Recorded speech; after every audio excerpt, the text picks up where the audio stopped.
Meus caros, minhas caras, tudo bem com vocês? Eu sou o professor Lourival Silva, diretor executivo do Grupo Publioffice, e estou aqui mais uma vez apresentando para vocês a Pílula do Conhecimento, um programa da Publioffice Cursos, Educação Executiva e da Publioffice Licitação, nosso blog informativo Águia. A Pílula do Conhecimento é uma estratégia de ensino definida por conteúdos rápidos, completos e independentes, focados em dicas relevantes e didáticas nas áreas de licitação e contratos administrativos. E seu conteúdo estará inserido num dos cursos correspondentes do nosso portfólio. No caso de hoje, a consulta está inserido no curso de licitação pública, pregão presencial e eletrônico.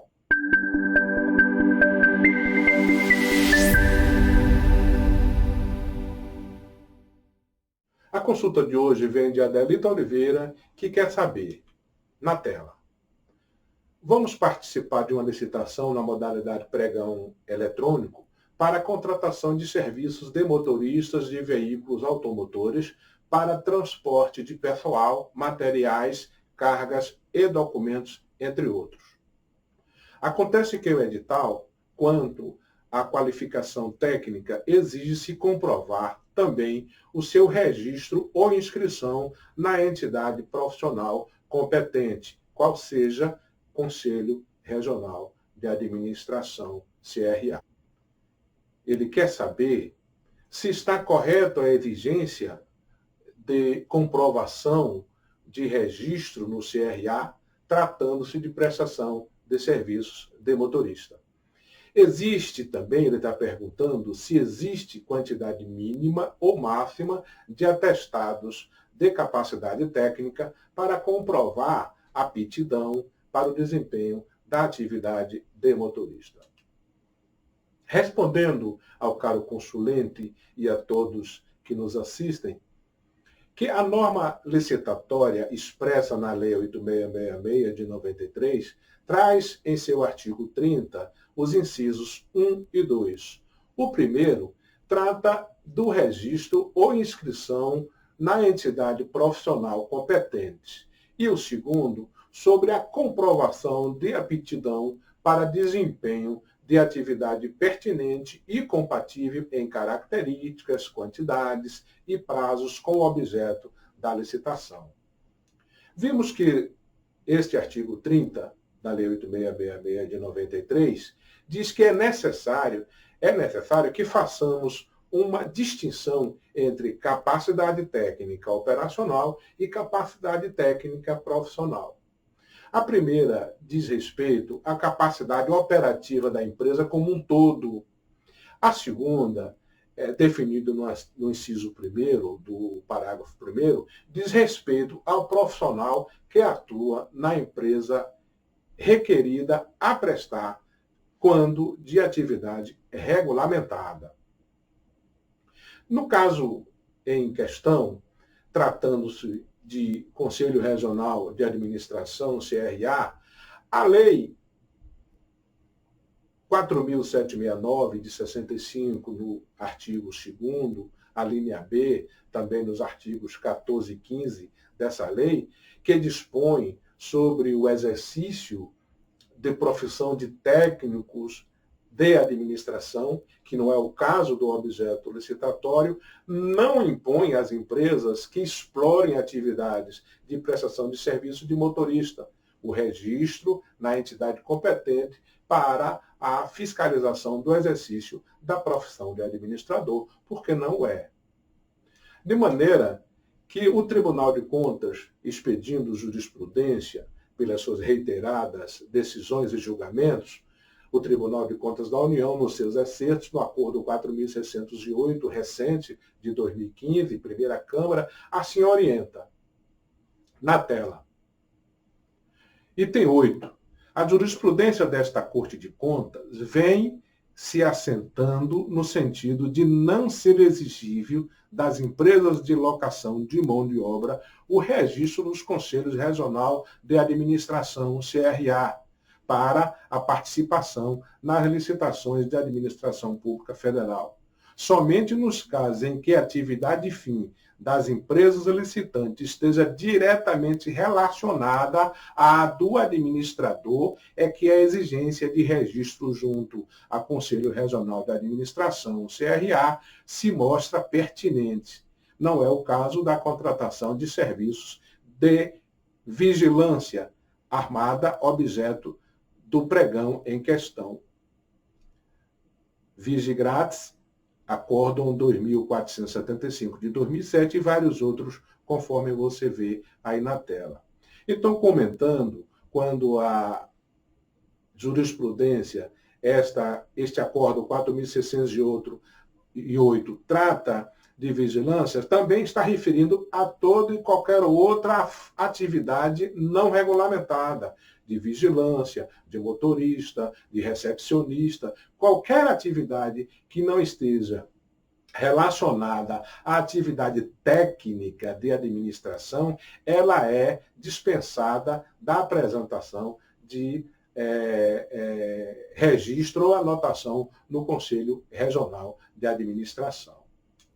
Vejamos também uma outra jurisprudência do Tribunal de Contas da União, no que tange ao número mínimo de atestados para fim de qualificação técnica, tratando-se aí de uma cláusula editalícia restrita, né, à competitividade, que é o Acordo 1593 de 2010 da Segunda Câmara. Veja na tela. O estabelecimento de uma quantidade mínima de atestados fere o preceito constitucional da isonomia, porque desiguala injustamente concorrentes que apresentam as mesmas condições de qualificação técnica. Não se pode aferir que um licitante detentor de um atestado de aptidão é menos capaz do que o licitante que dispõe de dois. Isso porque a capacidade técnica de realizar o objeto existe independentemente do número de vezes que tenha sido exercida ou não existe. Uma outra jurisprudência do Tribunal de Contas da União, no que tange a esse assunto, se posiciona claramente e de forma genérica, que é o Acórdão 2308 de 2007 da Segunda Câmara. Veja na tela. Evite incluir em instrumentos convocatórios de licitação de prestação de serviços condições restritivas da participação de possíveis interessados, como cláusulas que exijam para a habilitação de licitantes registro de empresa, do responsável técnico ou de profissional no quadro permanente do Conselho Regional de Administração. Comentando esta última jurisprudência, nós verificamos aí que o próprio Tribunal de Contas da União recomenda evitar incluir nos editais correspondentes exigências restritivas, que é um dos casos. Não se pode, no caso concreto, exigir no instrumento convocatório de licitações para a prestação de serviço de motorista, que é restritiva, tratando-se de uma licitação para a contratação de motorista, que não é o técnico de administração. Concluindo, meu caro consulente e aos que nos assistem, o edital apenas deverá solicitar o registro de atestados de capacidade técnica junto a entidades profissionais competentes, que efetivamente registrem os atestados e mantenham o controle e fiscalização de cada atuação realizada, como ocorre no caso de obras e serviços de engenharia, referente aos atestados de capacidade técnica profissional junto aos CREAs. Nesse caso é a ART, a anotação de responsabilidade técnica, que é emitida pelo Conselho Regional de Engenharia. Em outras situações, não vejo necessário. Os serviços de engenharia seria o único que se exige que o profissional comunique a sua atuação junto à sua entidade fiscalizadora, que é o CREA, a anotação de responsabilidade técnica. Observa ainda que nenhum médico, advogado, contador está obrigada a promover a anotação de responsabilidade técnica correspondente à exigência de um contrato sob sua execução. Né? Quem dirá ainda aqueles profissionais que não carecem de regulamentação em lei, que é o caso de motorista.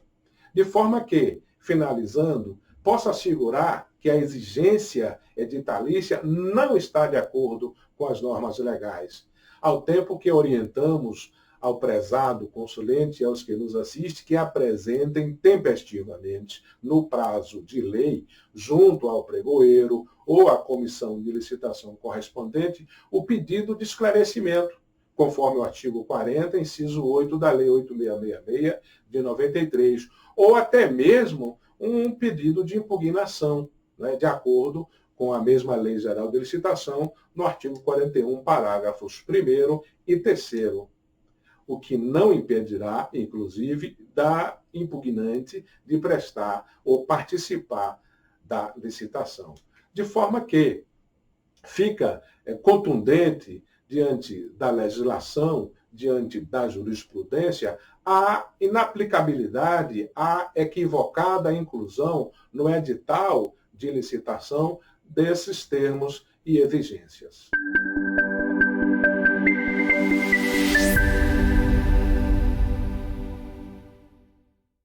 O nosso muito obrigado. E se você gostou desse vídeo, se ajudou a esclarecer sobre o assunto, se esclareceu a sua dúvida, deixe o seu comentário, dê o seu joinha em nosso canal, inscreva-se para que receba as notificações de todos os nossos próximos vídeos que publicaremos. Ok? Até o próximo.